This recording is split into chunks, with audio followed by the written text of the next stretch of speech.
Welcome to Max recap Hindi. ईश्वर जिसने इस पूरी सृष्टि की रचना की वो सर्वशक्तिमान है। उसने तारों और ग्रहों से लेकर आपकी और हमारी भी रचना की है। हमारे आसपास जितनी भी चीजें हैं, जितने भी जीव जंतु, पेड़ पौधे, पहाड़, नदियां, झील, उन सबको नियंत्रित करने वाला भी हमारा ईश्वर ही है। पर क्या हो जब हमारा ईश्वर अपने मनोरंजन के लिए मानव जाति पर दुख व पीड़ा डालता हो। तो कहानी की शुरुआत में हमें एक छोटी सी दुनिया दिखाई जाती है जहाँ पर अभी पाषाण युग का समय चल रहा है, जिसके बाद हमें कुछ आदिमानव को दिखाया जाता है। या पेड़ पौधे और जंगल में कुछ जानवर भी होते हैं। इसके बाद हमें इस दुनिया के रचयिता इनके ईश्वर को दिखाया जाता है, जो अपने हाथों में किताब लिए बैठे होते हैं, जहां वो इस दुनिया को अपने टेबल पर से कंट्रोल किए हुए हैं। ये दुनिया हमारी धरती का एक सिंबल है। ईश्वर का सर्वेंट उनसे पूछता है कि आपको ये किताब कैसी लगी। इस पर गॉड उससे कहते हैं कि ये किताब मुझे इतना संतुष्ट नहीं करता। हालांकि इस किताब में मुझे एक मजेदार चीज दिखी है, जो है ब्लैक होल के निर्माण के तरीके। मुझे लगता है कि हमें ब्लैक होल को बनाकर देखना चाहिए। गॉड किताब का दूसरा पन्ना पलटते हैं और किताब को थोड़ा नीचे कर देखते हैं कि धरती पर अभी क्या चल रहा है। आदिमानव झुंड बनाकर एक आदिमानव को काफी गौर से देख रहे होते हैं, जो वो कर रहा होता है, क्योंकि वो कई घंटों से एक लकड़ी को पत्थर पर रगड़ रहा होता है। गॉड को लगता है कि शायद वो मनोरंजन करे, जो गॉड को काफी अच्छा लगता है। लेकिन तभी अचानक से गॉड देखते हैं कि आदिमानव आग जलाने में कामयाब हो गए हैं। गॉड को ये जरा सा भी पसंद नहीं आता। वो लोगों को इस तरह से स्वतंत्रता देना नहीं चाहते। गॉड को इस चीज से काफी गुस्सा आता है। वो अपने सेवक से पूछते हैं कि धरती पर अभी कौन सा युग चल रहा है। सेवक उनसे कहता है कि पुराण के अनुसार उन्हें आग जलाने में अभी भी 2 लाख सालों का वक्त बचा हुआ है। गॉड यह सुनकर और भी ज्यादा गुस्से में आ जाते हैं, क्योंकि इंसानों ने वक्त के पहले ही आग जलाना सीख लिए। गॉड गुस्से में अपने सर्वेंट को आग बुझाने का आदेश देते हैं। सर्वेंट उनकी बात मानते हुए तुरंत अपने काम में लग जाता है। वो इंसानों की दुनिया में अपने फूंक से एक तेज हवा का झोंका क्रिएट करता है और उस जल्द ही आग को बुझा देता है। आदिमानव आग को बुझता देख निराश हो जाते हैं। वह गॉड अपनी किताब को लेकर फिर से पढ़ने लगते हैं और इधर धरती पर आदिमानव को परेशान करने लगते हैं, जिसने आग जलाई थी। ये देखकर गॉड सर्वेंट को उन्हें गुफा में ले जाने का आदेश देते हैं। सर्वेंट जमीन की ओर अपना हाथ फेरता है, जहाँ पर हाथियों का झुंड होता है। इससे क्या हाथियों का झुंड आक्रामक रूप से आदिमानवों की तरफ दौड़ने लगते हैं। लोग डरकर हाथियों से बचने के लिए गुफा में छुप जाते हैं। हालांकि जल्द ही लोग फिर से वापस घास के मैदानों में आ जाते हैं और इस बार वे बारिश लाने के लिए अनुष्ठिक डांस करते हैं।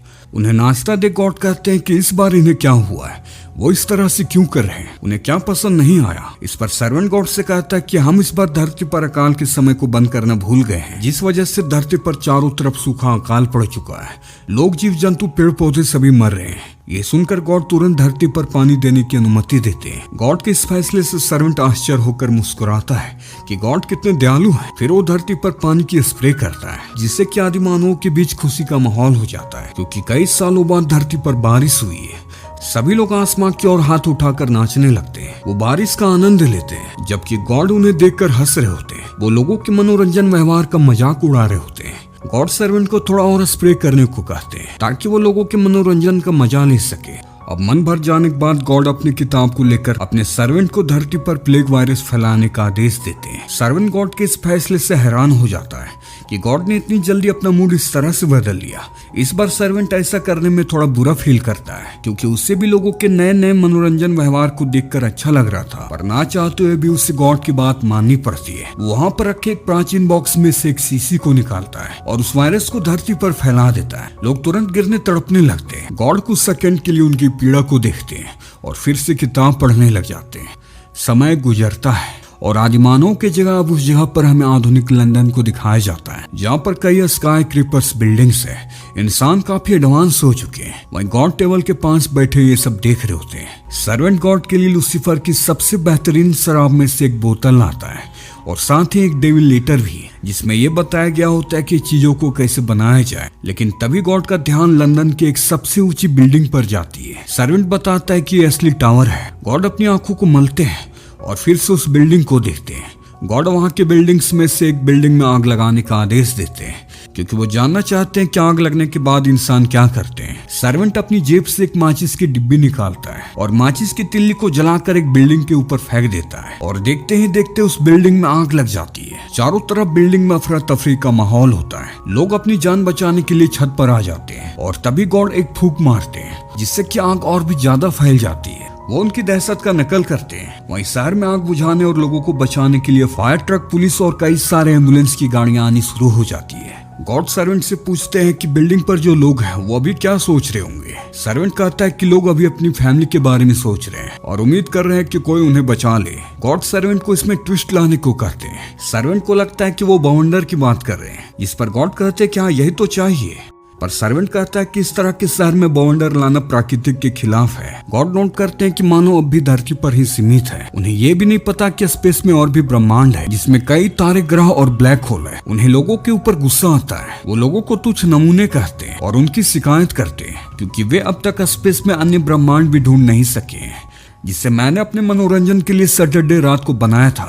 अपने गुस्से में गॉड सर्वेंट को बाउंडर लाने का आदेश देते हैं। सर्वेंट ये करने में थोड़ा झिझकता है क्योंकि इससे सभी लोग मारे जाएंगे और इस बार भी उसे ना चाहते हुए भी गॉड की बात माननी पड़ती है। अपने हाथों की हल्की से हरकत से वो बिल्डिंग के ऊपर एक बाउंडर ले आता है और इस प्राकृतिक आपदा में छत पर मौजूद सभी लोग मारे जाते हैं और बाउंडर का धूल गॉड के कमरे में फैल जाता है। उस कमरे में सांस लेना मुश्किल होने लगता है, इसलिए गॉड बाउंडर को रोकने का आदेश देते हैं। अब कमरे से धूल साफ हो जाती है और गॉड खुश हो जाते हैं और अपने सर्वेंट को खाने के लिए कुछ लाने को कहते हैं। तो ऐसे थे इस कहानी के गॉड, जो अपने मनोरंजन के लिए लोगों को तकलीफ देना, उन्हें उसी तरह से विकास करने देना जहाँ तक कि वो चाहते थे। अगर वक्त के पहले कोई आगे बढ़ जाए तो उसे नष्ट कर देना, जैसा कि आदि मानव के साथ हुआ था। उन्होंने वक्त के पहले आग जलाना सीख लिया था, जो ईश्वर को नौजवान गुजरा। और जब ईश्वर को उस पीढ़ी के लोगों से मन भर जाता तो उन्हें प्राकृतिक आपदाओं से खत्म कर देना, जैसा कि प्लेग वायरस से हुआ था और शहर में बाउंडर से। तो ऐसे ईश्वर की हम कामना भी नहीं करते। और इसी यूनिक कहानी के साथ ये कहानी भी यहीं खत्म होती है।